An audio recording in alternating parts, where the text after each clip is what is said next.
Turn up your volume. Because you're about to listen to The Sick Podcast. NYCFC Views. Collins approaches the shot, and New York City wins the first MLS Cup on their first try, and they're going crazy. Tiene tiro y gol! ¡Gol! New York City es el campeón de Major League Soccer. The sickest New York City FC podcast. It's gonna be sick.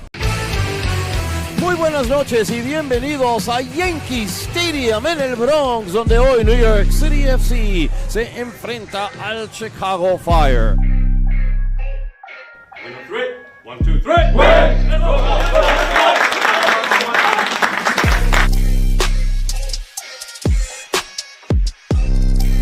¡Fernández!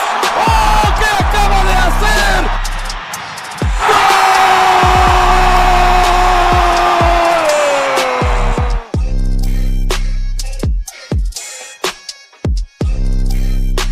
Touch, square, 3-1 New York City!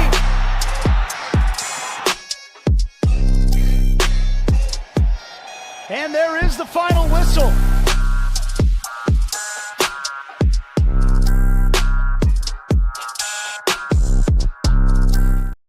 Hi, Pascal. Hi, Roberto. Hi, Glenn. Yeah, that was that goal by Fernandez Marcao to open things up. And I've asked everybody I know who's seen a lot of football, is that the hardest shot you've ever seen taken in person? I think you have to be there, because when you're watching a game on TV, it's hard to judge. It could look like a bullet, but that was certainly a laser. And Pascal said it's in his top 5, but he also said he's never seen a goalkeeper like not move a stitch. He didn't do anything. Brady was rough night for Brady. It was a rough night. I mean, there's not much he could do on it. All he could do was just look at it go by. What was he going to do? You don't even have time to react to that. You barely have a chance to look at it. Well, look, I've got it. We could talk over it. So I've got the whole goal here. So here, let's watch it. So this is okay. By the way, the shot was 123.1 kilometers an hour. All right. Well, it was a beautiful setup from Jack Elliott, and that was emphasized by Matty Lawrence, a former professional center back, who couldn't believe that he just didn't play it the way he was facing. Here it comes again in a second after the celebration. But, yeah, look at that. What a layoff. It was brilliant. Perfect. Right into his path, beautifully rolling, even on the second base side at Yankee Stadium. It didn't take a bobble, and there it was. Holy smokes. So that's about 80. It's about 80 miles an hour for those for those making for those looking at home. I don't know. Yeah, I don't know what any of those great velocities are in soccer for shots. They do it in golf. It was according to the MLS stats that we get, third hardest shot of the season. Third hardest shot of the season by New York City FC or in the world? No, in general, in the whole league. In the league? Yeah. Okay, not in the world. All right. Well, it was the first goal of the game, too, and I know you love the first goal. You score the first goal. Yeah, that's the way it is in soccer. You score the first goal, you generally have a good result. So I looked it up. In MLS this year, when scoring the first goal, 239 wins, 57 draws, and just 32 losses. So a result in over 90% of the games when you score first. So yes, scoring first is a vital part of the game. No question about it. Except for Toronto. Did you see Toronto's stat on this for scoring first? Well, maybe they've screwed up. It would have been 95%. Toronto's record scoring first is 1 win, no losses, 3 ties. And they've tied their last 3 games where they scored first. All right, well, they're still getting a result, but you don't want to give up the lead. No, that's for sure. Nah. And So then there's- let me see. There was one other one there. Let's see. Well, anyway, They're York City 1-5-2 on the road. yeah, oh yeah, they've been. Well, look, they're winless in their last 12. They've scored one goal in the 3 games they've played since the World Cup break, and so they've got some things to fix. And they've got Josh Sargent, one of the we talk about some of these luminaries who are playing in the league now, with Anton Griezmann coming in and playing a full match for Orlando City. They look very good for the second half, and we saw Robert Lewandowski, who hasn't quite figured it out yet, and maybe game fitness and figuring everything out with the Chicago Fire under Greg Berhalter, with Ugo Kuipers transferred out.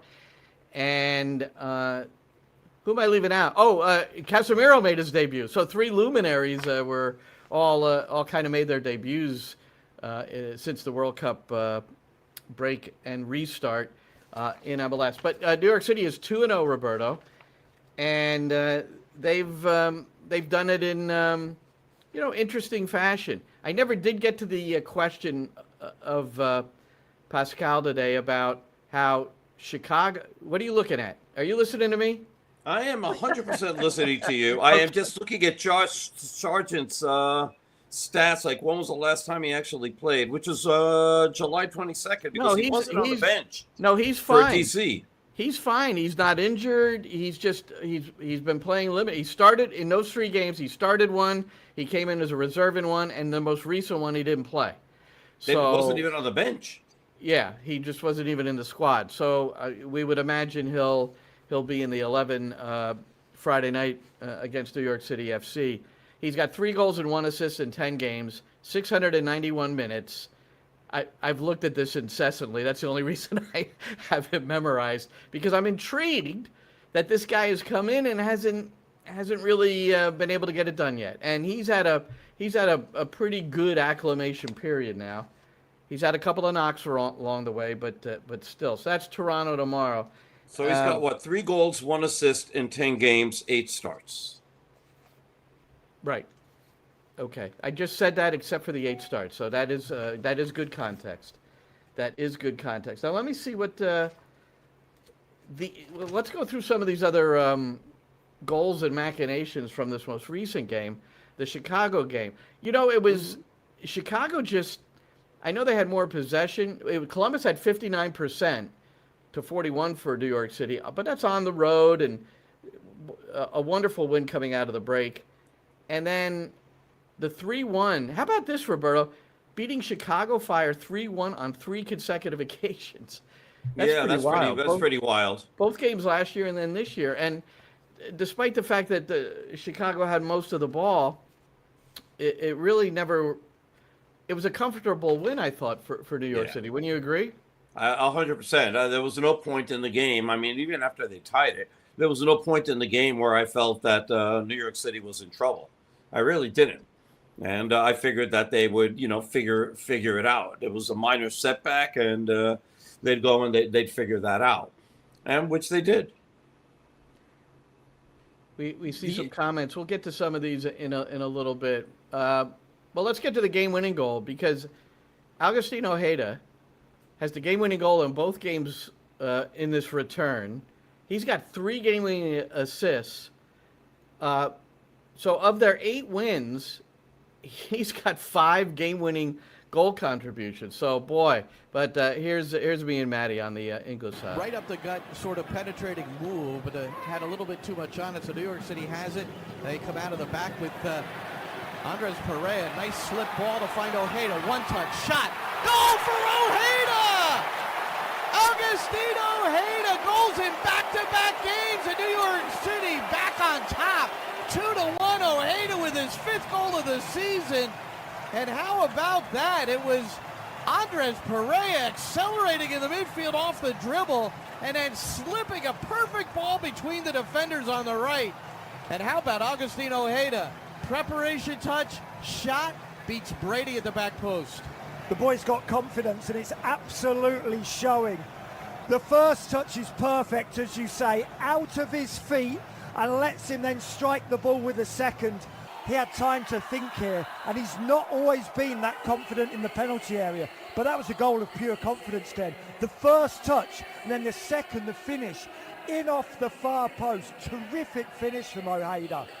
Nothing more than he deserves either. So it's really been fun to watch him develop, right, Roberto? I mean, 100%. Comes in as a teenager. He's a bit frightened by the whole situation. You could see he's got some stuff, but man, he wouldn't take anybody on. I mean, the guy's the fastest player in the world, and he wasn't getting around the fullbacks. But I interviewed him, Glenn, before the Chicago game. Okay. And that was my pregame. And one of the things that he says that it took him a long time to adjust. It was a very different situation, being in Buenos Aires, coming over here, the culture shock of being in the United States and all that. Obviously, it's helped now, married, and he's got company. He's gotten comfortable, and you could see it. Last year, he had 5 assists. He's got 4 assists already this year. But he's taken his game to a totally different level. And he has become an absolute danger on that right side. He's not afraid to take anybody on anymore, and he's very confident shooting. So you could just see how his game is elevated and has made everybody else better on that front line. Well, let's get to a Pascal Janssen answer to a question from my pregame show interview with him, which airs on the radio network. We're on at 7:15 on Friday. But he talks about Ojeda and Nico Fernandez-Mercado at the end. I have 2 cuts here. Roberto, I hope this is the right one because he mentions Ojeda, and I want to make sure I get the right one. But the question was about the glut in the attacking side with the addition of Luigi, and we're going to get his scouting report on Luigi after this. But he did answer this, and I know you were anxious to hear what he had to say about this as well. This might be more a question for the sporting director, who we are going to have a conversation with on Monday. But it seems like you have a glut of forwards or attacking players in that area. You could count up to 10. I mean, you listed, I think, 6 or 7 there. And there's a point of no return, I would think, from a roster standpoint, managing that, because not everybody's going to be playing. But you would anticipate maybe there'd be some movement there.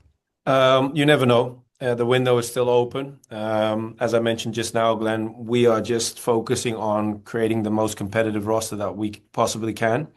There's a few, though, because I had the same conversation with Roberto just now.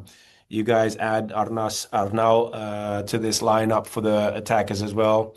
Obviously, Nico is also mentioned in this group of 10, who is able to play as a 9.5, but is considered an attacking midfield player from our perspective. So that brings it down to 8. And then you have a few guys that have to still work on their physical aspect in order to be available for 90 minutes. And consecutive games also in a short period of time. So if you look at where Malachi stands, or even Hannes at the moment, or you look at Seymour as one of the young prospects, or Luigi who's just been in the building for 5 minutes, they will take their time in order to be available and stay available, and also be competitive at the highest level. And that is something that you mustn't forget, because you can have the names, you can have the people on paper, but are they also actually available and ready to compete at the highest level? And at this moment in time, it's mainly Ojeda who is there competing at the highest level. It's Nico Mercado, if you count him in as one of the strikers. But the rest is still working hard in order to make sure that they become that competitive option up front. Imagine that. Ojeda and Fernandez-Mercado are the only sure shots right now. And I just love the story, and I'm happy you spoke to him and was able to share some of that with us.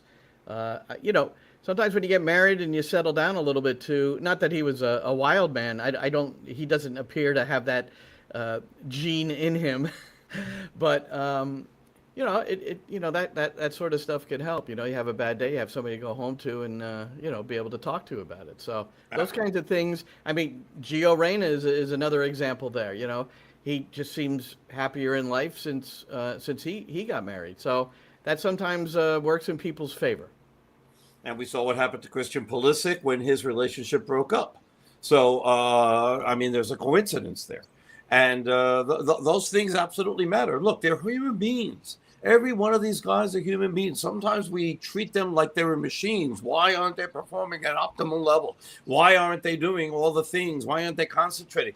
Because life gets in the way.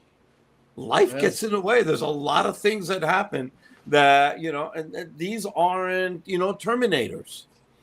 So, that all these things affect things. And I think we learn a lot more about it.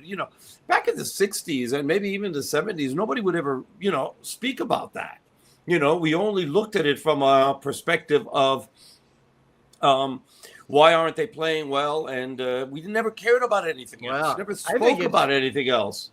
I think it goes into the 90s and early 2000s, to be honest with you. Yeah, maybe. I mean, athletes never what was the center back in the Premier League? Per Mertesacker?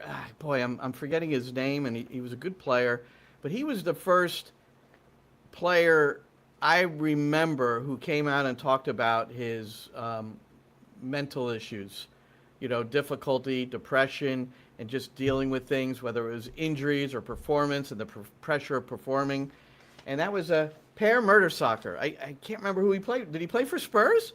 He played for one of those. I am not sure right now. Somebody will tell us here on the side. Yeah, and it's a while back, and I didn't track him that closely. I hadn't really, followed him too closely. But I read this story, and I was like, wow, athletes don't do this. And it was a bit of a landmark moment. I'm going to say it was like 15 years ago. So what year is it now? I mean, it's like, it might have been in Derek 2011. Peters. What's that one? Derek Peters. What is that? Player Tribune. It might have been in there. Even. Yeah. It might have been in there. Anyway, so good for Ojeda. And then Malachi Jones talking about marriage and a baby. This is how he celebrated. This picture doesn't show it quite clearly enough, but he does have a soccer ball. No, he doesn't have the ball underneath yet. He actually had to run and go get it. That's why. I remember seeing this picture and I go, wow, you can't quite see the ball underneath his shirt. That's because it's not underneath the shirt yet. Good observation there, Glenn. Thank you. And then the great move by Matt Freese, running all the way up the field to take him in arms and pull him up. That's fantastic. No, it was that was a good moment. You mean this one, right? Yeah. There you go. And he's got the ball underneath the shirt at this point. And Tavon Gray's trying to figure out. You see, Gray's got his hand on the ball. On the ball, exactly. I love that. That's a wonderful photograph. And we've got Kate Marigold and Tommy Battle III. I don't know which one of them took that photo, but there's a series of photographs. Like, I love this one. James Sands in the air beating Robert Lewandowski. This was fantastic. This is because they couldn't find Lewandowski. They were serving balls in the air, and Sands was winning those battles. How about Agustin Ojeda celebrating after he got it past Brady? I love this photo because look at Brady. When the goalkeeper is just beaten and they're flat on their belly. Oh, those are tough the one thing I hate about that photo, put it back up again for a sec. Can you? The one thing I hate, it's like the only area at Yankee Stadium, aside from the top two floors, that are empty. I mean, they had a great crowd, 27,419. And that was a fantastic crowd, and they were into it. They were loud. The supporter section was in great spirits. It was fantastic. Fernandez Marcao tied with Lionel Messi for second place in the Golden Boot race now. One goal behind the leaders. Kuipers is still listed. I wonder if what's interesting. Will Kuipers finish in the top 10, even though he won't be here for half a season? Don't forget Peter Musa of Dallas, who's also a co-leader at 13. Yeah, he's only one goal behind. I'm not forgetting Peter Musa. I'm just saying Kuipers is there, and he's no longer here. So let's just see what happens. He's in Monterrey, Mexico. Yeah. Monterrey, Nuevo León, Mexico. Well, wanted to bring up Matt Freese. It's probably over for him as far as the mental performance and things because he lost this battle to Maxime Crépeau, the goalkeeper, wore last night. So it's not about getting booed in Columbus because of the gaffe against Belgium and recovering from all those different things. It's more this, at the MLS All-Star. So I'm sure. This is going to be a tough one for Matt to overcome, but we are confident that he'll be able to do that. There are 2 events coming up right after we're at the conclusion of NYCFC Views Live. At Yankee Stadium, there's another soccer game. It's Liverpool and Wrexham. Unbelievable. And then MLS All-Star game down in Charlotte with the MLS against League MX All-Stars, and that kicks off around 8 o'clock or so. So those things, if you want to watch them, they're available somewhere, and go for it. I've got a good book I'm going to read.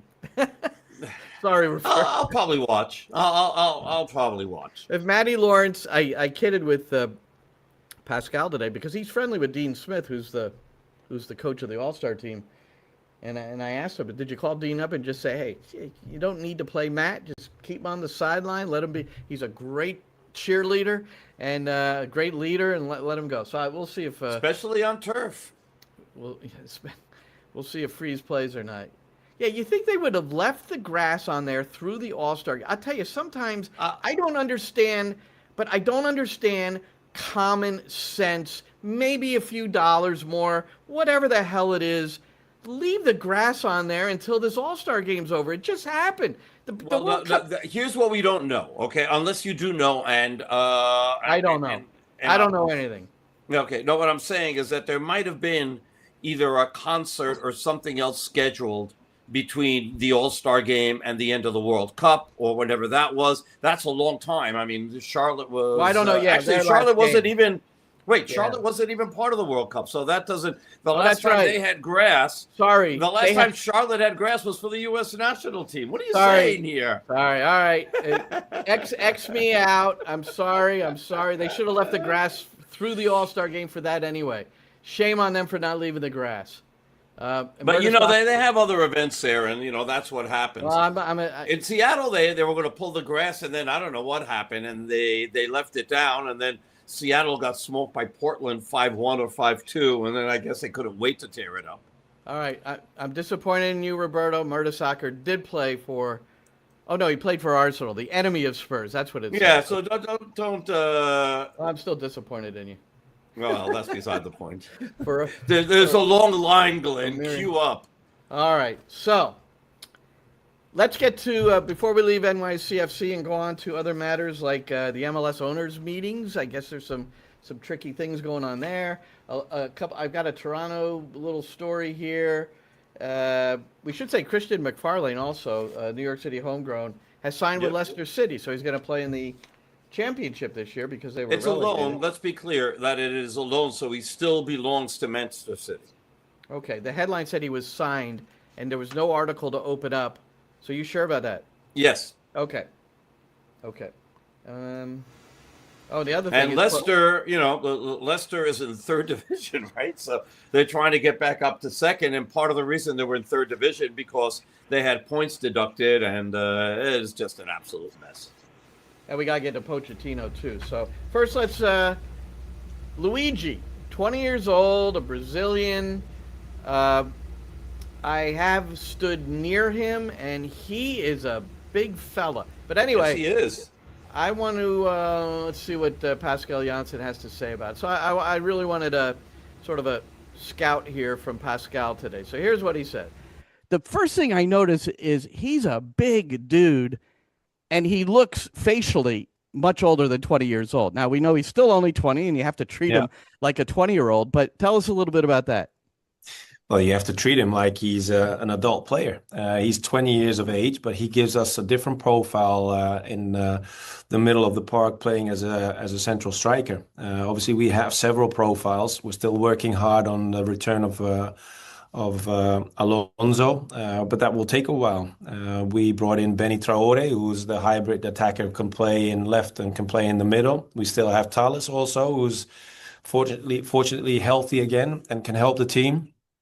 And Luigi is a different profile. He can play with his back to the goal. making sure he's also on the move, making the channel runs. But you can link up with him, and he has the potential of scoring a lot of goals in and around the box also. So he's a clean finisher. But also, yeah, like I mentioned to you guys many times since we started to work together, we're trying to build the most competitive roster that we can. With all the tools that we have. So with the amount of games that we have scheduled, the different profiles, it makes us hopefully that team that will be unplayable in the future. And can you tell us about his air game? Because I think the one thing that has been lacking among the forward line, we see Andres Perea get forward and get the headed goals, but and Fernandez Marcao got a fantastic headed goal this season. But generally speaking, not great in the air in front of goal. Does he offer that? Well, he gives us aerial play as well. It's also based on how we like to play. Our play is not based on high crosses only. We like to attack the box in several ways, but the aerial ball is, as you know as well as I do, Glenn, is not a specific topic where you can score a lot of goals from. True. But I kid you not, if you look at Traore's goals, also in the past with his previous clubs, even though he's not that tall, he's made a couple of headers as well. So he gives us that as well. Thales is also very good with his head. You remember the game against Westchester.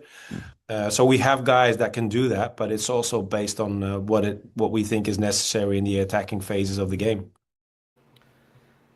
All right, so that's a full rundown, including some thoughts about other players. I really want to know how he was in the air because they don't have a dominant force in the air. Yeah, Magno can be dominant in the air, no question. He's just not a regular.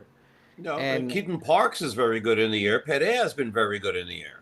And then we also I'm talking have about Martins. You're talking about forwards. I'm talking more especially about the number 9. The traditional 9s are freaking awesome in the air. But as Pascal suggested, and maybe it's partly because Alonso Martinez, up until the injury, was his guy. You're not gonna work in the air game there. But now you got different profiles, so this is good. I like this. So let me add something to that because somebody who has seen him play in Palmeiras responded to me. Me putting out some of the news, and he said, "You guys have just signed the next Mbappe. Trust me." And to which I answered, "Let's hope you are right." And then he said, I asked him, how does he play and what will it take for him to score more? Because he hasn't really scored a hell of a lot of goals based on the amount of games that he's played and the minutes that he's played. And this is what he said. He said he has power. He's a player as a center forward or left wing cutting in on his right foot and shooting goal. He needs more minutes playing, and he needs minutes without pressure. He said he felt a little bit of the fans pressing him on his game, and that's why we loaned him out. So, Palmeiras has a huge, huge fan base. And if you don't perform immediately, they start getting on you. He's 20 years old. This might be the perfect place for him to be able to, find his game. And look, if they say, again, the next Mbappe, we'll take that. Well, that's quite. Who wrote that? Who said the next Mbappe? His name on Twitter is Chef Dang Garlardo, and he's in Brazil. And by the way, he's got 161,000 followers, so he's an influencer, according to this, from Imperial Sports. All right. Does he know anything about there we go. All right. So he's down there, and maybe he's watching us. It's interesting. No, but I personally don't equate followers with knowledge. I just don't. And but he has seen him a hell of a lot more than us, which I don't know about you, but I've seen the 5 goals he has scored for Palmeiras. There's like a little highlight package, and the reason I asked about the air game is none of them everything was on the deck, and one was a penalty. So, but he looks tall, lean. He looked pretty mobile. So I can't wait. So he is not yet eligible to compete. There's still paperwork to be done. Correct. Pascal predicted that so he's not playing against Toronto, but Pascal suggested that he felt there was a good chance that on August the 6th against Santos Laguna, the opening game of Leagues Cup at Sports Illustrated Stadium, that he would be activated and ready to at least contribute in that game if they so desire. So that'd be good. That'd be a good chance to see him there. Can I, a little aside here, following up on the fact that we've mentioned Leagues Cup. By the way, this is the last game for New York City on Friday before Leagues Cup. So all 3 games in Sports Illustrated Stadium. The game against Santos Laguna is priced at $16 per ticket. The price for Necaxa, which is the 3rd game, is priced at $15 per ticket as far as the tickets are on resale. And the Cruz Azul game, which has been elevated to Fox and Univision, so those are going to be on national TV in English and Spanish, that's $70 a game. So for that game. So those where the ticket prices are. For the New York City fans, and you know who I'm talking to. I'm talking to the ones who just will not watch a New York City FC home game at Sports Illustrated Stadium. Can we please stop this? Maybe seriously. Maybe since the name Red Bull is no longer on the stadium, maybe they'll. No, they won't. I was speaking to my friend Nico, Chop Cheese, on great guy, by the way, on Instagram, and he hasn't been. He's been boycotting since day one, and I couldn't talk him into it. But I'm hoping other people will understand. New York City already has their stadium. This might be the last 3 games that New York City plays in Red Bull Arena or Sports Illustrated Stadium. And the reason I say that is that the Mets have imploded this year. So that means that Citi Field will most likely be available for when New York City plays playoff games this year, because we presume they're going to make the playoffs. Next year during the sprint season, there most likely will not be a conflict. And then at that point, Etihad Park opens up, and we don't have to worry about this ever again, right? And so these games, yeah. What's the sprint season? The early games in the sprint season. New York City's probably going to play their first 6 games on the road, right? I mean, you can't play. It's going to be February. It's going to be late February as always. They don't. Those fields have not been available at all until mid-March at the earliest. And I think it's going to be early to mid-February when that sprint season starts. It's going to start earlier than we'll see. But I think we'll see. You're looking at 4 games on the road at least, I think. All right. That. Hey, there's nothing wrong as long as the 4 games, especially early in the season. There's not going to be any West Coast trips. It's all against the East. So I'm hoping that we have Inter Miami. Southeast. We have Inter Miami, Orlando, Atlanta, Charlotte, it's a dome, Charlotte, and Atlanta, and Charlotte. Those are the 4 that I'm hoping. And Charlotte being the last one. Exactly, because it's cold in North Carolina at that time of year sometimes. So. Yeah, absolutely. All right. I don't want to be in Montreal or Toronto for any of those games, or New England, or Red Bulls. No. DC, Philly, no. South. Well, good deal. Yeah. So you're right. These could be the last 3. So anyway, so that's one thing about Toronto. I read this story this morning, Roberto. Pretty interesting. So Toronto's the opponent on Friday. So their technical video coach, I don't know what the exact title for this guy is. His name is Jace Kim. And he revealed that the club had filed complaints to pro referees over 2 recent refereeing decisions, with the officiating body admitting mistakes were made in both instances. The errors included a missed penalty on Josh Sargent against Montreal and a wrongly awarded stoppage time penalty against Jackson Gilman, which gave DC United a 2-1 win in their most recent game. So they're coming in feeling very hard done by, as Pro has admitted to errors. I like the fact they're admitting to the error, but after the fact, what can you do? Not much. Just say sorry.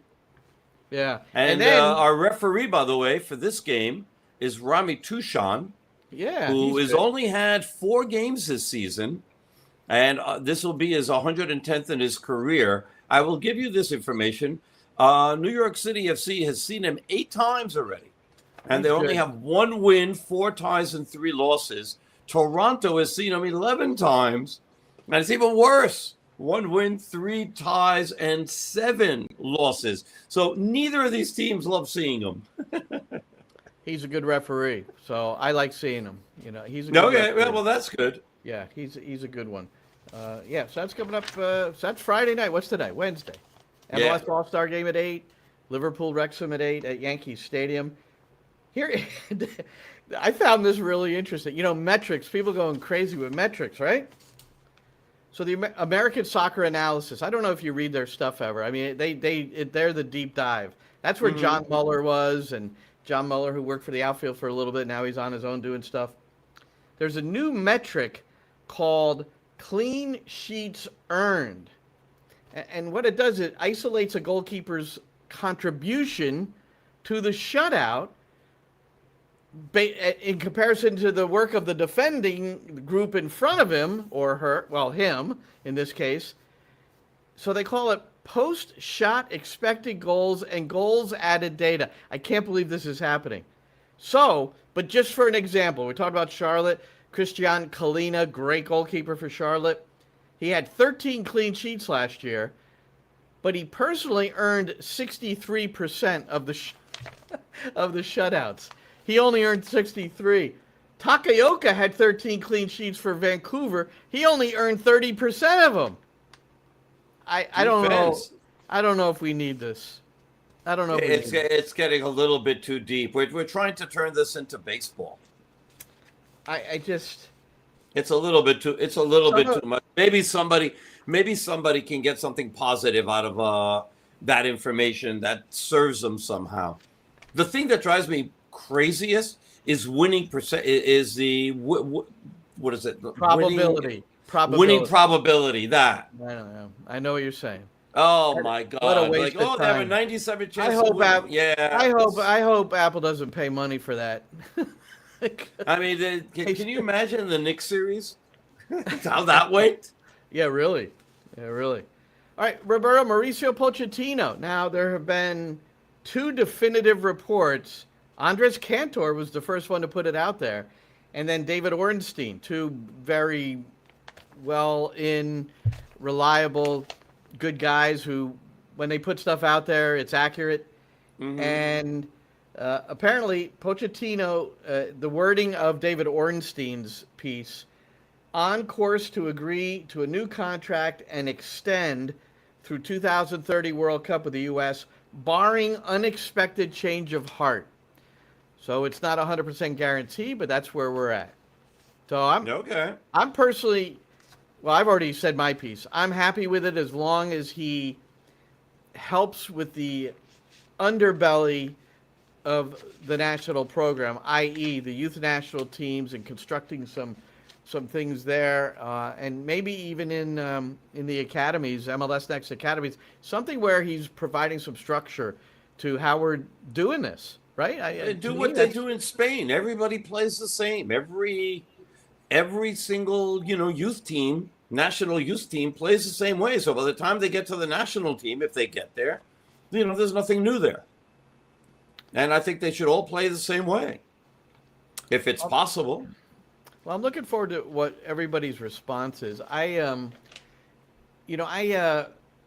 put it up here? Yeah, I have it up here. So I want to play this, Roberto, because I think it's meaningful. Steve Fell is a performance coach for the U.S. men's national team, and Mauricio Pochettino, working under Mauricio's son, Sebastian. But Steve was also Greg Berhalter's performance coach. He's one of these guys, he's like Vartugian, no matter who comes in, he's very good at his job. So I spoke to him recently, and I wanted to ask about Pochettino, and he very much, and this is like 3 days ago, and he very much wants Pochettino to stay. And here's what he said. Personally, his biggest quality is his man management of people. And I'm not talking only of the players, I'm talking of staff members. He has an amazing ability to make you feel like you're the most important person in the room when he's speaking with you. and he makes sure that you feel appreciated and a part of the group. And I think it's in someone in his position, when you're having to deal with so many things, not just on the footballing side, but I would say maybe the outside things. I think it shows a level of humbleness and humility that I think is maybe not always common with people who's had his kind of success. And it makes it really enjoyable to not only work for, but to be around on the daily basis. And when I ever hear about a person of his ilk that has that quality, making you feel like the most important person in the room, not everyone has that ability. And most times, in my experience, they're off thinking about other things while they're talking to you. And you can always tell. That's the thing. You always know, right?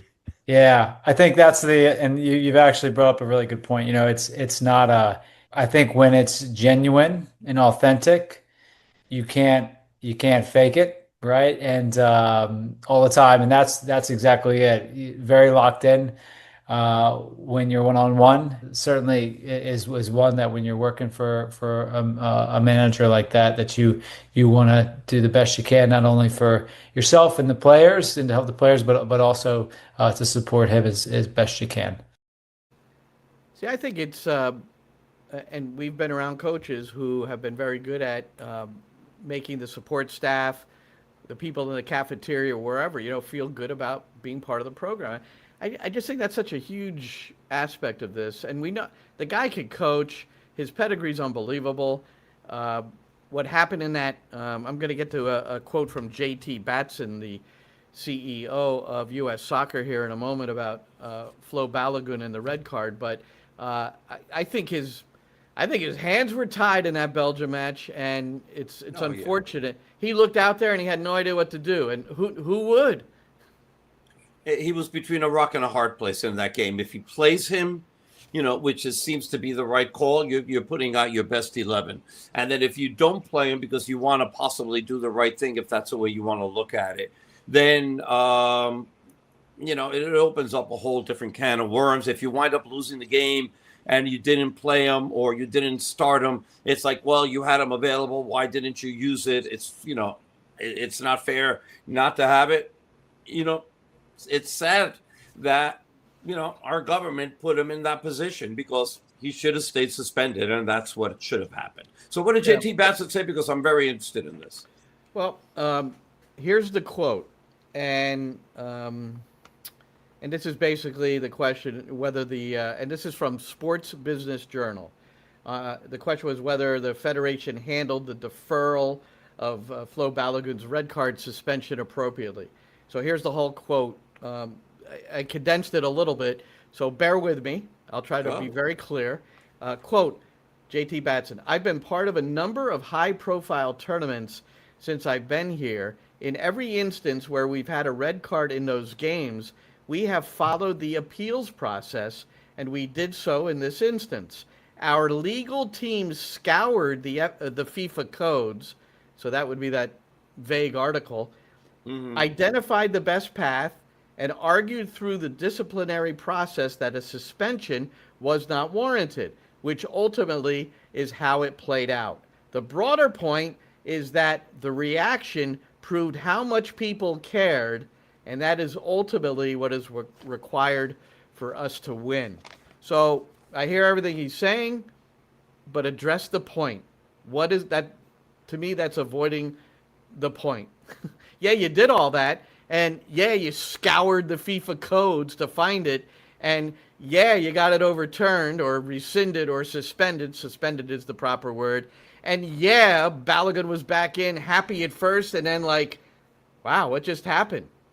And then we go from there. That's what needs to be How did addressed. it affect your team? Yeah. How did it affect your team? How did it mentally affect your team? When all of a sudden you went from being tournament darlings, right, to freaking villains. Yeah. The big, overbearing U.S., controlling things from behind the scenes. Yep. It weighed on the team. It weighed on everybody. There's no way. I mean, Only if you somehow were in a bubble and knew nothing of what was going outside. And we know that that's not the case because they all talked about how it weighed on them, that it affected them. So it was a bad situation. Again, I don't know. I don't know if they win, if they play without Balogun, or if this doesn't happen. I'm not saying that. But you could see that with that performance, that it weighed on them. The players, by the way, I'm reading this for Michael, the drummer. The players have not used it as an excuse. We're basically saying it had an impact on them, but not one player has said that has used it as an excuse. I think we've heard Balogun say, yeah, it had an impact. We've heard Chris Richards say, yeah, it was different. But I think it's unfair to say they used it as an excuse. And right.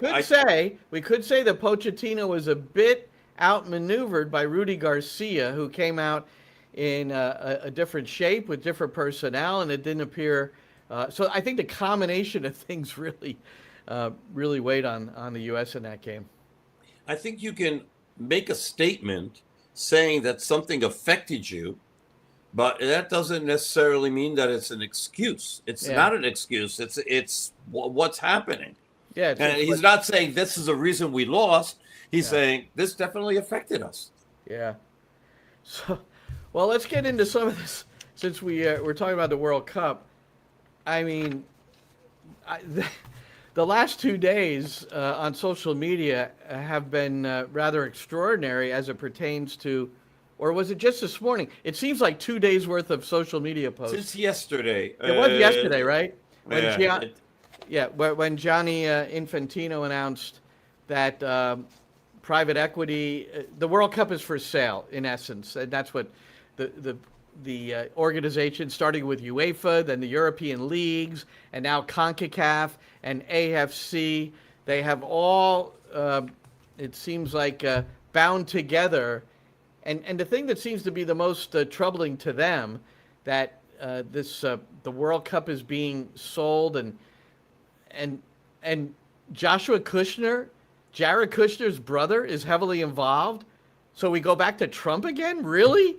I mean, it's such a I don't pretend to understand all the financials in this, but I do know that the reaction of a lot of the major forces, and that is leagues and associations, has not been good. There hasn't, and there's a lot of nuance. I was reading an article, and I can't quote the article about it, but I was reading an article, saying that it's really only part of FIFA that gets taken by this and what they're selling and all that. But still, it's still not good. And the fact that the fact that Infantino has basically dangled in front of every federation, will give you $40 million if you vote for this. It's a freaking bribe. It's really unbelievable. I mean, it's so a freaking bribe. It's so stark. It's like I bet you if you look up that word in the legalese, we should have a lawyer on here to define what that would be, and it'd be oh yeah, that's a clear example. That might even be the definition that we would submit to the scrolls of bribery. I mean, absolutely incredible. It's absolutely incredible. Stunning what Infantino is trying to do with FIFA, and it is really just so disappointing and disheartening, because you've taken something as wonderful as a World Cup, and now you've turned it into something that makes you feel dirty. And I mean, forget about the fact. I don't want to forget about the fact, actually. Just look at what happened with ticket sales and how much money we had to pay to go in and watch games. It's a scandal. How am I paying, which I did because I wanted to take my son to a game, how am I paying $5.75 a ticket for Curacao, Cape Verde? Or Cote d'Ivoire, sorry. Curacao against Cote d'Ivoire. $575 a ticket. It is insanity. But it's a World Cup game. And then I wound up paying, and somebody said, oh, those are a good price. I paid $7.75 a ticket for Sweden and France, and people are like, that's a good price. I go, no, it's not a good price. It's not a good price at all. It's a horrific price, but I did it. Thankfully I can afford it. And I did it because I wanted to take my son to the game. A lot of people know why we're doing a lot of these things. So, but it's freaking highway robbery. Yeah. And it's enough of this. Enough of the abuse of the regular customer. For these guys to go out and make millions and millions and millions off of us. Enough of this freaking abuse. It's terrible.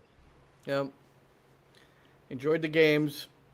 Got a chance to, as you did, see almost all of them, and there are so many great stories coming out of it. One story. I read this person, Eben Novi Williams in Sportico. So in regard to this, and this is a pretty good point, but I'll put up the screenshot from the X post from Eben.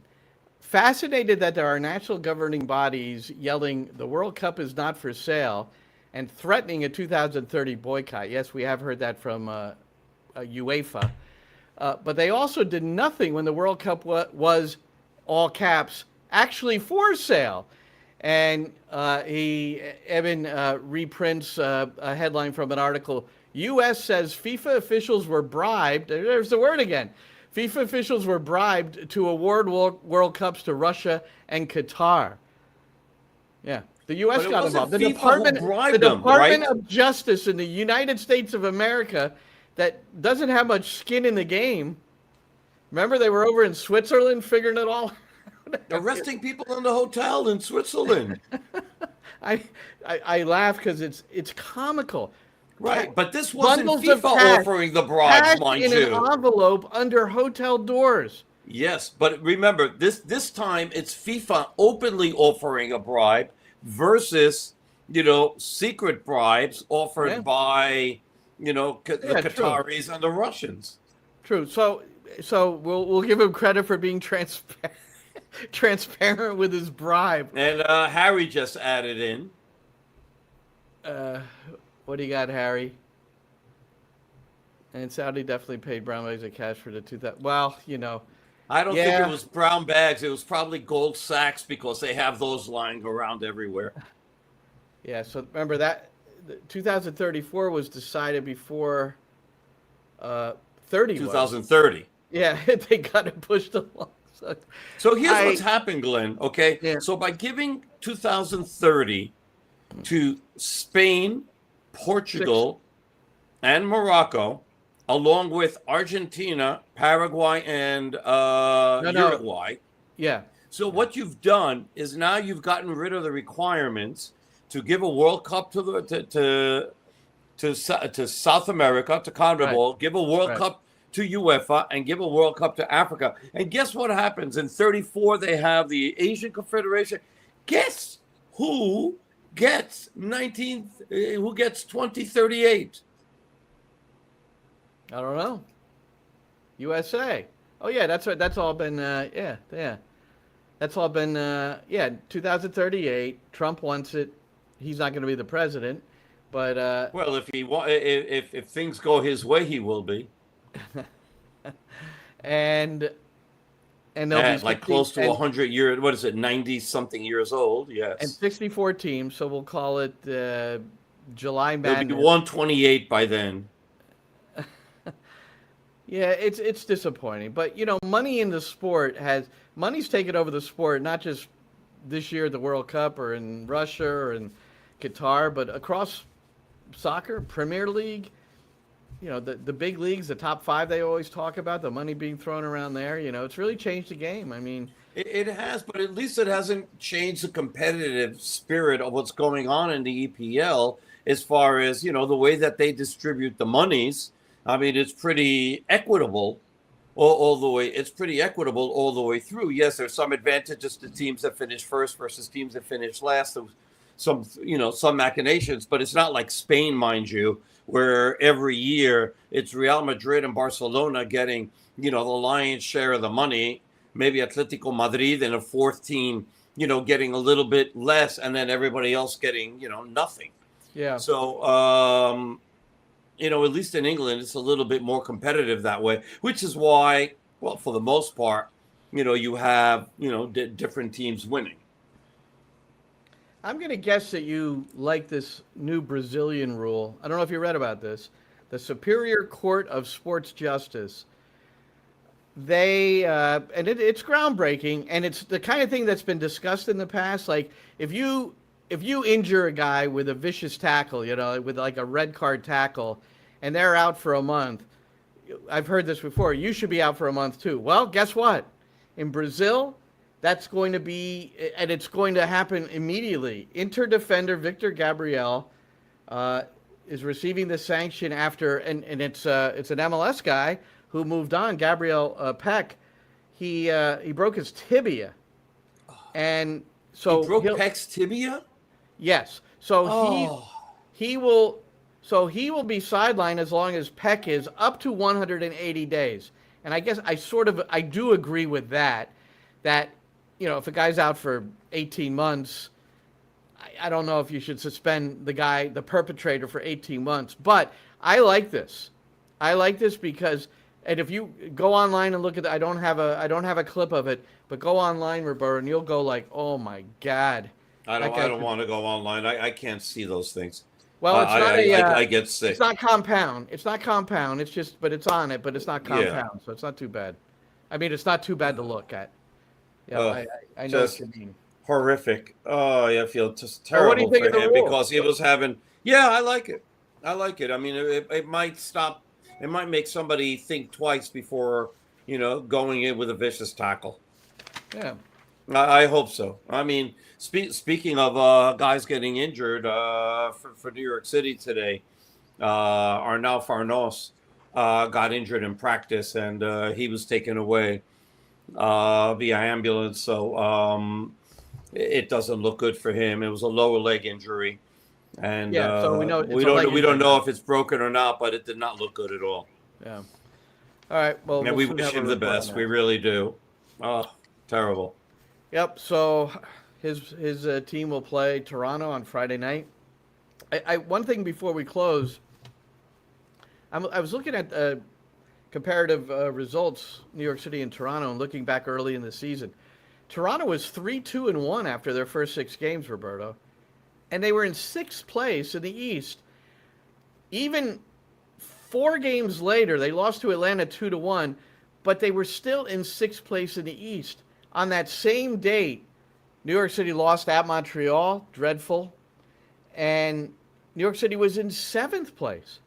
And now, not too many games later, New York City's in the 5th hole, and Toronto's 12. Toronto's 12. They're 6 points behind DC United and the Red Bulls.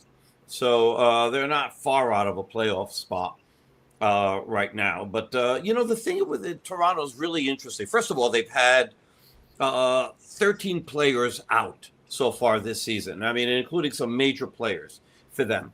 And, I don't know what Jason Hernandez, I'd say he'd be tearing his hair out, but you and I know that is not possible for Jason.